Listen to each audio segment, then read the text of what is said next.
The end of an oppressive apartheid regime and the transition into democracy ushered in immense hope across the nation.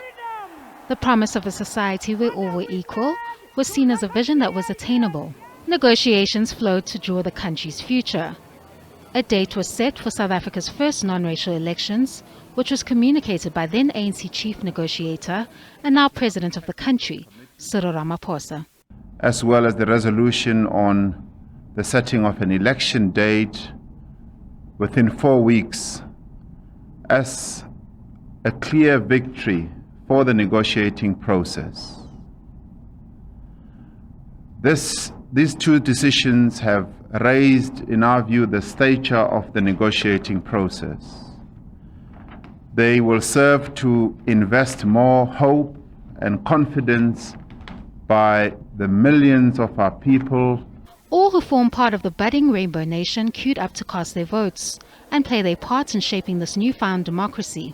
Voters could not believe that the day had finally come to fruition. To me, it's a great day because it's my first time voting since I was born, meaning in South Africa as a whole, it's for the first time. So I'm so happy, I'm excited, and I'm going to vote for my party, which is it's confidential. How long have you been waiting? I've been waiting since I was born. How do you feel about the fact that you're voting for the first time? Very happy because it's something that we've been looking for a long time, years and years. And many people have died for it, so we feel very great. Do you think that your vote is going to make a difference? I don't know. What does it mean to you to have voted today? It means a lot of things because it's the first time here in South Africa to vote, and it's a history for our kids. The ANC, led by its liberation heroes, nabbed an overwhelming majority in the polls, ushering in a new era in the country. The National Assembly got a new face representing the fabric of our society. Nelson Mandela became president and a change was on the horizon. The nation appeared ready to embrace that change and leave the painful past of injustice behind. What have we said to alienation and division? And we have said a loud and reverberating yes to freedom. What have we said to freedom? What have we said to reconciliation? Yes! What have we said to forgiveness? What have we said to peace? What have we said to unity? A key document that would help design and maintain this change would be the Constitution of the Republic of South Africa. The blueprint would not only transform society, but would afford everyone rights that would ensure that the injustices of the past never resurface. 2 years after his inauguration, Mandela signed the Constitution into law in Sharpeville in Vereniging on 10 December, which is International Human Rights Day, to much praise. It is undeniably a document that has legitimacy and credibility. In the process, a new vision of what it means for our country to be a constitutional state has begun to take root. As South Africa continued to grow, this promise appeared to become a distant dream as life for many became stagnant. For the life of the Constitution, South Africa's lived experiences, especially among black South Africans, has been in contrast with its ideals. While some have seen progress, others have not seen any material transformative benefit from the Constitution. The gap between the rich and the poor continues to grow. Private and public healthcare sit on different ends of the spectrum, with an elite few enjoying the full right to healthcare, while the public hospitals are always crowded and sometimes lack the resources.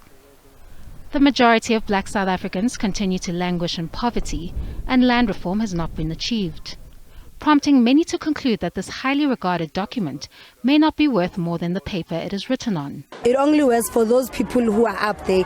For us, poor people, we still remain the same, we still remain poor. So for me, I will say the Constitution, it hasn't been working good enough for us. It's not working because people in power have money. People in power are fine. They don't have stress of anything and they don't think about the unprivileged people. While the Constitution, which has been hailed as a progressive piece of legislation across the globe, continues to be defended, it has experienced a disconnect with the citizens it is intended to serve, furthermore along racial lines. The service delivery in Candy as opposed to the service delivery in Camps Bay is insane. There's a huge difference, and you can't pretend like the difference also doesn't align with racial lines.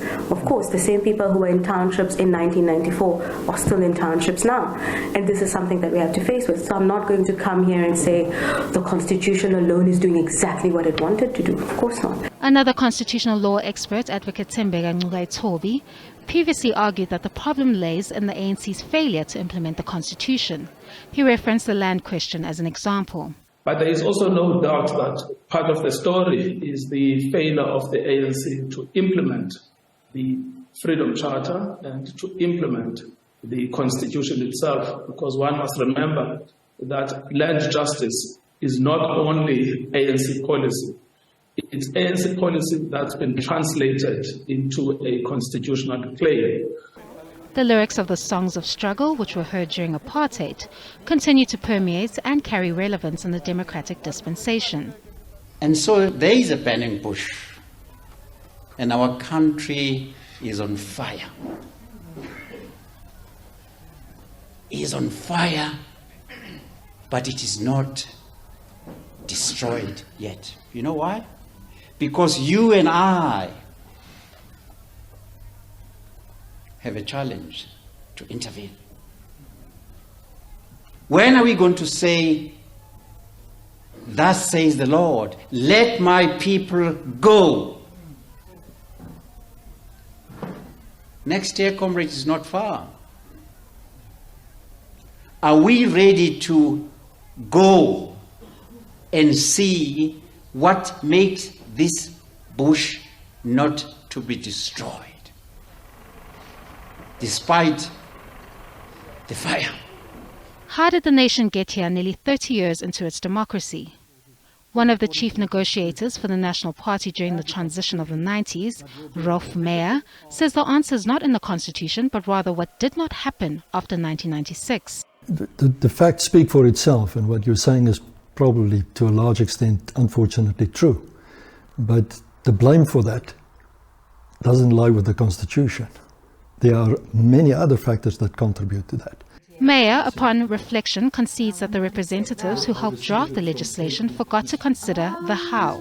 What we should have done is, after the completion of the Constitution, all of us that were responsible for that, and I'm talking about all the elected members of Parliament, because that is them that drafted the final Constitution, all of us should have sat down together and say, how are we going to implement this Constitution? How are we going to make sure that all the rights in Chapter 2 are being delivered to the people in terms of housing, education, health services, etc., etc. According to Meyer, that is the only thing he would have changed during negotiations, adding that if blame were to be placed on anyone for the failure to transform South Africa, he would be included.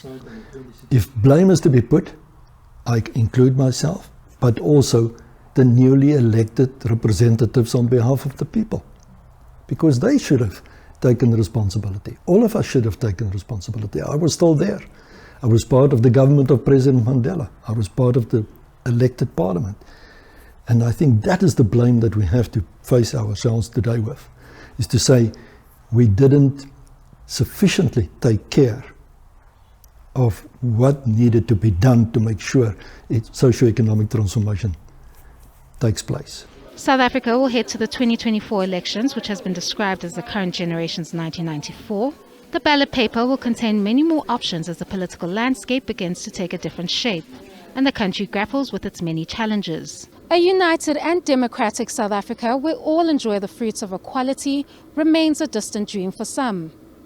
However, the task now is for elected representatives to ensure the effective implementation of the Constitution so as to accelerate transformation as envisioned by the globally respected piece of legislation. I'm Canny Maphanga for SABC News in Johannesburg.